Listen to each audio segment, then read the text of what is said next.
नमस्कार दोस्तों, स्वागत है एक बार फिर से हमारे इस YouTube channel e learning for ever में। तो दोस्तों, BEGC 132 के जो आपका एग्जामिनेशन है उसमें जो इम्पोर्टेंट क्वेश्चन की सीरीज़ चल रही है, जो उसमें आंसर की सीरीज़ आ रही है स्पेशली, उसमें ये आपका बहुत इंपॉर्टेंट क्वेश्चन है जिसका आंसर मैं आपको बताऊंगा। Do you think language is connected to power? Give examples to substantiate your answer. ठीक है, तो ये क्वेश्चन आपका बहुत इंपॉर्टेंट है। 20 मार्क्स का ये क्वेश्चन पूछा जाता है। और इसी प्रकार से एक क्वेश्चन और भी है जो कि मैं आपको बताऊं, बहुत आर लगभग सेम है।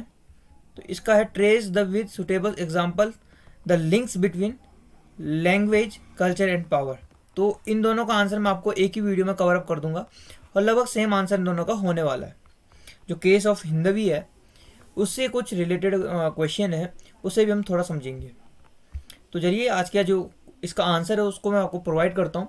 साथ ही आप हमारे जो e learning for ever YouTube channel है ना, उसको सब्सक्राइब जरूर कर लीजिए, बेल आइकन जरूर प्रेस कर लीजिए, ताकि जो आने वाली नोटिफिकेशन है इसके बाद आपकी 4 से 5 वीडियोस और आने वाली है, जिनका टॉपिक लगभग एक दलित के ऊपर आपका टॉपिक है, जो कि बहुत इंपॉर्टेंट है आपके क्वेश्चन के हिसाब से, जो कि आपका पूछे जाने वाला है। एक क्रॉस फर्टिलाइजेशन के हिसाब से जो क्वेश्चन है वो बहुत इंपॉर्टेंट है। फिर जो मैं आपके लिए क्वेश्चन लाने वाला हूँ भक्ति मूवमेंट, जो कि आपका प्रत्येक क्वेश्चन हर साल आता है, उसमें 2-3 क्वेश्चन आने वाले हैं साथ में। फिर एक इंडियन रिलीजियस पोइट्री जो आपकी है टॉपिक, उससे भी क्वेश्चन आएंगे। इसी प्रकार से मैं क्वेश्चन लेकर आने वाला हूँ जो कि इंपॉर्टेंट होंगे, जिससे कि आपका जो प्रत्येक चैप्टर का कम से कम एक क्वेश्चन अगर आपने कंप्लीट तरह से अच्छी तरह से समझ लिया ना, तो आप कुछ ना कुछ एग्जाम में लिख के ही आओगे। क्योंकि लास्ट टाइम आप लोग प्रिपरेशन कर रहे हो, तो उसके लिए सबसे बेस्ट तरीका है कि आप लोग जो चैप्टर है उसका एक सारांश समरी समझ लीजिए, ताकि जो किसी भी प्रकार का क्वेश्चन आप आए तो उसे आप हैंडल अच्छी तरह से कर सको। तो गाइस आज की वीडियो को स्टार्ट करते हैं। तो ये जो क्वेश्चन आपका, do you think language is connected to power? Give example to substantiate your answer. और जो दूसरा वाला क्वेश्चन था वो क्या था? लिंक आपको बताना कि जो लिंक है या फिर कनेक्शन है किसके बीच में? पावर, लैंग्वेज और कल्चर के बीच में। तो दोनों का आंसर आपको एक ही वीडियो में मिल जाएगा। तो पहले क्वेश्चन की डिमांड को समझते हैं। क्वेश्चन कहना क्या चाह रहा है? डू यू थिंक, आप क्या सोचते हो कि language is connected to power? क्या भाषा शक्ति से जुड़ी हुई है? या जो दूसरा क्वेश्चन था, क्या शक्ति, भाषा और कल्चर यानी संस्कृति आपस में जुड़े हुए हैं? तो इनको आपने थोड़ा एग्जाम्पल देके भी समझाना है। तो ये क्वेश्चन बहुत इंपॉर्टेंट है आपके एग्जामिनेशन के लिए।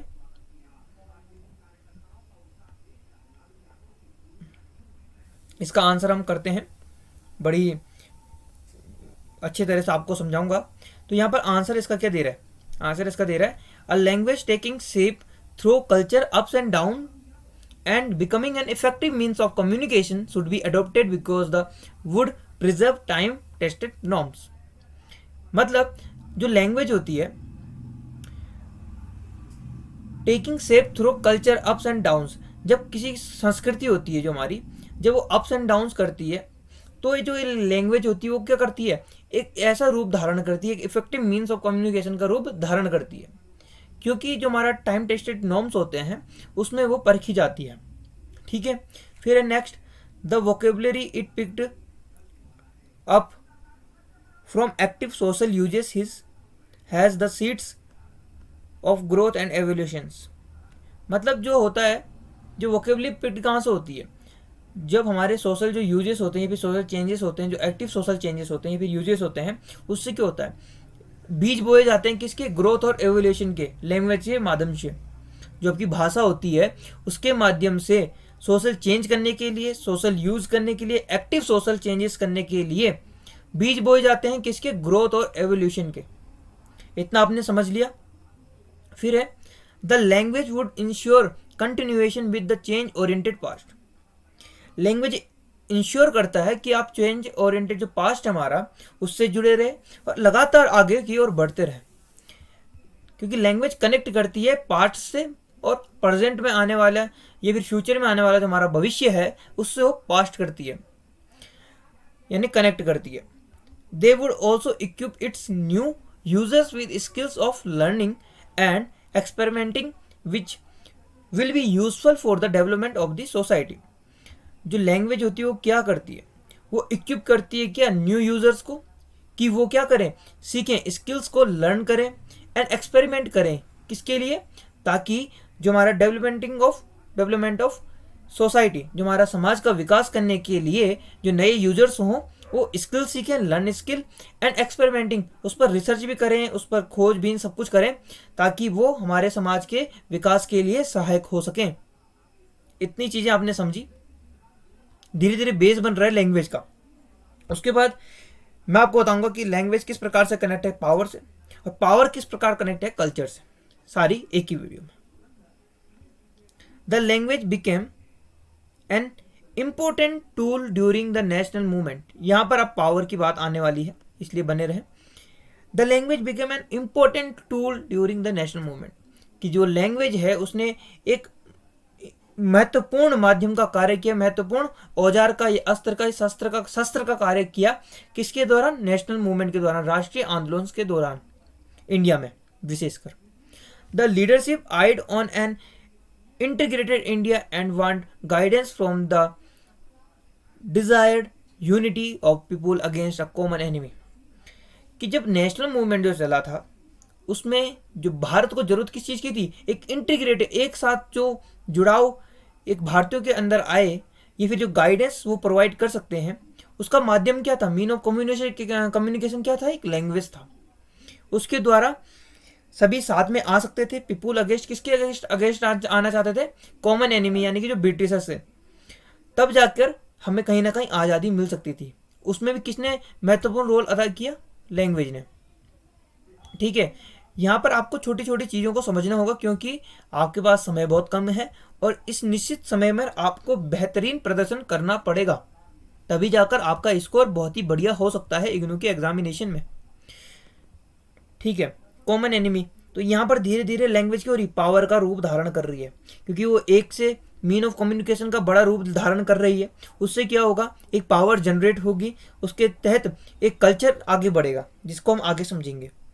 द खरी बोली, खरी बोली क्या होती है, जो हमारी प्राचीन वो होती थी लैंग्वेज थी, वो उसको हम खरी बोली बोलते थे। द खरी बोली in its Urdu Hindi combination, खरी बोली मतलब उर्दू हिंदी कॉम्बिनेशन। ठीक है, यहाँ पर आप इसको देख सकते हैं, उर्दू हिंदी कॉम्बिनेशन, आप इसको नोट कर सकते हैं। ठीक है, मैं तो आपको थोड़ा एक इंस्ट्रक्शन ये देना चाहता हूँ, जब आप मेरी वीडियो देखें ना, हमेशा एक पेन कॉपी लेकर बैठे, क्योंकि मैं कभी कभी ऐसे पॉइंट बोल देता हूँ अपने मुंह से जो कि आपको रिटन में नहीं मिलते हैं, आपको उनको नोट करना पड़ता है। ठीक है, वो चीज़ें आपको दोबारा नहीं मिल पाती, क्योंकि एक फ्लो के साथ आता है, फिर आप लोग उसको अच्छी तरह से रिटर्न करोगे तो आपको बाद में ज़रूरत पड़ सकती है, काम भी आ सकते हैं। तो उर्दू हिंदी कॉम्बिनेशन को क्या बोलते थे, खरी बोली बोलते थे। बाद में हम ये भी जानेंगे उर्दू हिंदी कॉम्बिनेशन को कहेंगे नहीं, हिंदवी भी बोला गया, जिसको हम आगे देखेंगे। Prove to be an effective tool to expand the nationalist message opposing the colonial regime. तो मतलब क्या है, जो उर्दू और हिंदी कॉम्बिनेशन था खरी बोली, उसने इफेक्टिव टूल बनकर उभरा नेशनल मूवमेंट के दौरान, उसने नेशनल मैसेज देने में मदद की। आप लोगों को पता होगा, जब नेशनल मूवमेंट चले थे ना, तो बहुत सारे लोगों ने क्या किया, पोएम बनानी स्टार्ट कर दी थी, बहुत सारे लोगों ने अपना समाचार पत्र निकालना स्टार्ट कर दिया था, क्योंकि उनको एक माध्यम मिल चुका था, उनको एक भाषा मिल चुकी थी, जिस आधार पर वो अपनी बातों को दूसरों तक पहुंचा सकते थे। जहाँ पर उन्होंने धीरे धीरे पहुंचाने का कार्य किया, फिर वो लैंग्वेज है जो वो पावर के रूप में कन्वर्ट होती चली गई। इस बात को इस प्रकार से समझिए, आप लोग एक कक्षा में बैठे हुए हैं और किसी एक छात्र को मैथ्स आती है अच्छी तरह से, फिर उसने दूसरे छात्र को बताया, फिर तीसरे छात्र को बताया, फिर चौथे छात्र को बताया, एक एक करके सारे छात्रों को मैथ्स बढ़िया तरह से आ गई। फिर एक फंक्शन होता है, फंक्शन में स्कूल से बच्चों को सिलेक्ट करना था, तो सबसे ज़्यादा हाईएस्ट बच्चे आप ही की क्लास से सिलेक्ट होते हैं, क्योंकि वो मैथ्स आपको सबको आ गई। फिर एक पावर के रूप में उभरी और फिर उस कंपटीशन में भी आपने जीते, तो कुछ ना कुछ आपका एक बिल्टअप होता है, धीरे धीरे क्रमवार तरीके से आप आगे बढ़ते हो। तो उस प्रकार से लैंग्वेज ने भी क्या किया, अपने को विस्तार किया, अपने आप का स्प्रेड किया अपने आप को, ताकि वो एक पावर के रूप में जनरेट हो सके। ठीक है, फिर आगे है, meanwhile writers started using the language in which they were active। ठीक है, तो जो राइटर्स है उन्होंने क्या किया, स्टार्ट किया लिखना, लैंग्वेज जिसमें भी वो एक्टिव थे उस लैंग्वेज पे उन्होंने लिखा।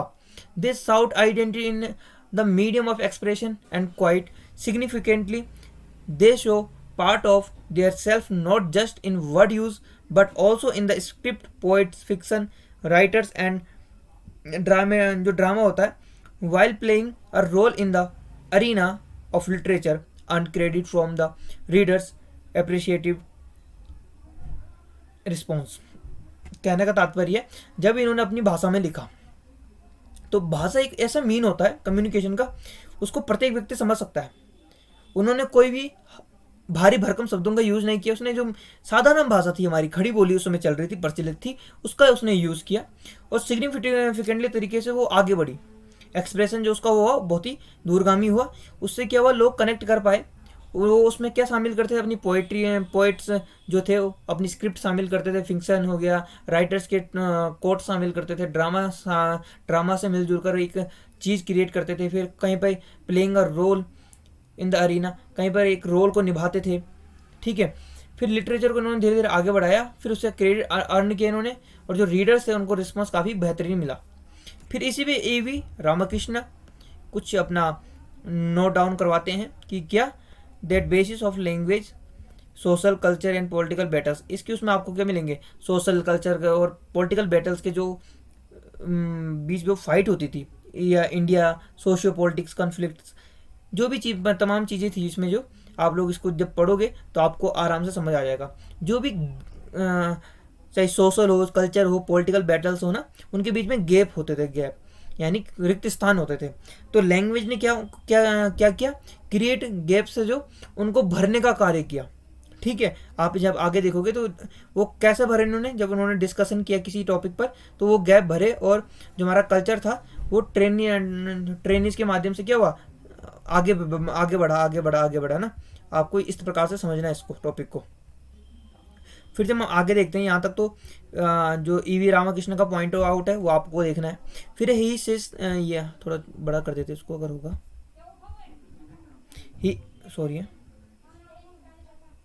he says that the context, he says the context India specific after independence, the country aimed to stabilize a solid democratic base on which differences could be expressed for building, but subjects such as language become a cause for socio-politics tensions in society. हुआ क्या, जब language I, जब language ने अपना रूप धारण किया बढ़िया तरह से, तब क्या हुआ, जो सोशल पॉलिटिकल जो टेंशन्स थी हमारी वो समाज में दिखी लोगों को. फिर क्या हुआ, जब इंडिपेंडेंस के बाद का जो समाज हमारा दिखता, वो एम क्या था उसका, स्टेबलाइज होना, एक सॉलिड रूप से अपने आप को बिल्ड करना, कॉन्शियस करना. फिर जो सब्जेक्ट था उसका लैंग्वेज, उसने क्या किया, जो लैंग्वेज थी उसने सोशो पॉलिटिकल की जो टेंशन्स थी उसको कम करने का प्रयास किया समाज में. फिर जब आप आगे जाओगे, फिर यहाँ पर जो रामकृष्ण है वो दोबारा अपना पॉइंट आउट करते हैं, E.V. रामकृष्ण. तो इनका पॉइंट भी सुनिए. यहाँ पर ये क्या कहते हैं, Ramakrishna sees language is power. अब वो रूप इन्होंने दिखाना स्टार्ट कर दिया कि लैंग्वेज एक पावर के रूप में, जब इन्होंने सब चीज़ महाभारत अपनी बखान कर दी यहाँ पर. ठीक है. इन्होंने तो in the conventional understanding of term language is taken in the sense of a means of communication, जो कि बात मैंने आपको पहले बताई थी अपने उसमें कि मीन्स ऑफ कम्युनिकेशन का रोल अदा किया. In the 20th century language was interpreted as an act that involved use of science, forget concept about the life around and individuals. It became thus a means to build knowledge. उसके बाद क्या हुआ, जब 20th century आई, जो language था उसका mean क्या हो गया, बड़ा ही अंडरस्टैंडिंग वाला हो गया. उसने क्या किया, जो नॉलेज था उसको फैलाना स्टार्ट किया. जब नॉलेज फैलता तो किसी न किसी चीज़ की तरक्की होती है, और उसमें तरक्की हुई लैंग्वेज की पावर बिल्डअप हो चुकी थी. ठीक है. फिर आया हमारे पास, in the 20th century under British rule English had created a middle class that. और ये जो यहाँ पर जो ट्विस्ट आता है यहाँ पर बहुत इंटरेस्टिंग है. आप इसको अगर समझ गया, आपका एग्जामिनेशन में ऐसे ही नंबर आपके बढ़ जाएंगे. इसको आपने लिखना जरूर लिखना इसको. इन द 20th century, जब 20वीं शताब्दी आपकी थी, तब अंडर ब्रिटिश रूल हम भारत के अधीन थे. English had created a middle class that. जब मिडिल क्लास लोग इंग्लिश बोलते थे ना, तो उनके लिए एक प्रिविलेज का कार्य करता था, ठीक है, पावर एंड प्रिविलेज का कार्य करता था। उससे क्या हुआ, वो अपने आप को क्या करने लगे, पावरफुल महसूस करने लग गए। Enjoyed power and privilege. जब भी इंग्लिश, क्योंकि उस समय इंग्लिश ट्रेंडिंग लैंग्वेज थी, मतलब जो इंग्लिश बोलता था उस समय वो बहुत बड़ा आदमी माना जाता था ब्रिटिश रूल के टाइम पे, और वो ब्रिटिश अफसर के साथ घूमता फिरता था। तो मिडिल क्लास के लिए क्या था, एक इंजॉय करने वाला मूवमेंट था कि वो इंग्लिश बोलते हैं और फिर वो पावर एंड प्रिविलेज उनको मिल जाती थी थ्रू किसके, लैंग्वेज के। ये बहुत इंपॉर्टेंट टर्म है, through language. The form of power manifested in influence, cloth and role of language based policies in an emerging economic scenario. क्योंकि एक आर्थिक रूप से भी इसको अच्छा समझा जाता था कि लैंग्वेज को इंग्लिश बोल रहा है तो अच्छी लैंग्वेज बोल रहा है, मतलब इसका आर्थिक स्तर भी ऊंचा होगा, ठीक है। फिर इसमें the upper middle class wedding enormous power in the formation of policies at the centre and it the state. फिर इसमें क्या बोल रहा है कि जो भी डाउट होते थे पॉलिसी के बीच में, जो अपर मिडिल क्लास लोग थे वो क्या करते थे, डाउट को क्लियर करते थे। फिर क्या हुआ, प्रोडक्शन ऑफ बुक्स हुआ for schools and colleges and for general consumption since the required economic resources. मतलब कुछ में जो भी ये चीज़ें हैं उसमें कहने का तात्पर्य क्या मैं बता देता हूँ। फिर क्या हुआ, धीरे धीरे जब लैंग्वेज का प्रसार हुआ तो क्या हुआ, जब लोगों ने समझा कि लैंग्वेज की वैल्यू क्या होती है, उसकी पावर क्या होती है, तो लोगों ने क्या किया, अपने कल्चर में उसको ढालने का प्रयास किया। जो हमारा कल्चर था उसको प्रकाशित करने का प्रयास किया। उसमें क्या उन्होंने बुक्स भी छापी अपनी स्कूल कॉलेजेस के लिए। फिर उन्होंने जनरल कंजप्शन किया, ठीक है। फिर इन्होंने जो रिक्वायर्ड इकोनॉमिक रिसोर्सेज हैं वो भी इन्होंने फुलफिल किए। तो कहने का तात्पर्य क्या, जो कि आपका क्वेश्चन है वो कि ये तो हो गया कंप्लीट। इसमें अगर आप ऐसे लिखोगे तो आपको 20 नंबर भी मिल जाएंगे, क्योंकि इतना बढ़िया आंसर आपने लिखा है यहाँ पर, ठीक है। ये वाला क्वेश्चन तो आपका कंप्लीट हो गया। फिर आप इसमें थोड़ा एक चीज़ देखते इसमें क्या अलग है। इसमें क्या दे रखा था आपको कि example links between the language culture and power. इसमें थोड़ा कल्चर का अपने सिनेरियो ऐड करना है, बाकी सब चीज़ें वही सेम रहने वाली हैं। वेट है, हाँ इसमें इतना ही आंसर है। हाँ कल्चर के इसमें सिनेरियो ऐड करना है, वो भी आप थोड़ा पढ़ोगे इसको तो इसको भी कर पाओगे, इसमें भी आपको 20+ नंबर मिल जाएंगे आराम से।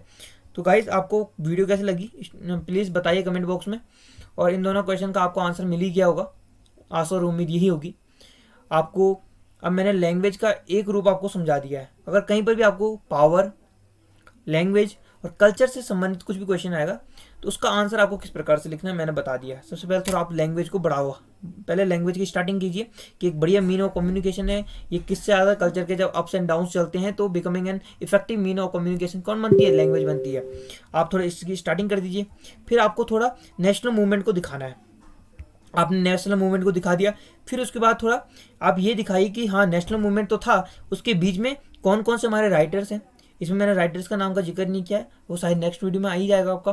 राइटर्स आप बुक से देख लेना, कौन कौन से राइटर्स उस समय इफेक्टिव थे, उन्होंने कौन सा मीडियम चुना, उसका एक्सप्रेशन का तरीका क्या था, उसका सिग्निफिकेंस का तरीका क्या था, वो चीज़ें आपको यहाँ पर उसके बाद लिखनी है। उसके बाद E.V. रामाकृष्णन जो हमारे पास बहुत बड़े विद्वान हुए हैं, उन्होंने बहुत बढ़िया चीज़ें कही हैं, थोड़ा उसको भी ऐड कीजिए। फिर आपने आपको क्वेश्चन को कंपाइल कीजिए, फिर ये क्वेश्चन बहुत ज़बरदस्त बन जाएगा और आपका आंसर में 20 नंबर पक्का मिल जाएंगे। तो चैनल पे अगर आपको वीडियो जरूर पसंद आई होगी ना गाइस तो प्लीज़ लाइक कर देना, बहुत मेहनत लगती है इस वीडियो बनाने में, तो सब्सक्राइब जरूर कर लेना। थैंक यू, मिलता है आपको नेक्स्ट वीडियो में। नेक्स्ट वीडियो 1 घंटे बाद या आधे घंटे बाद में आ जाएगी, इसलिए चैनल पर बने रहे। धन्यवाद।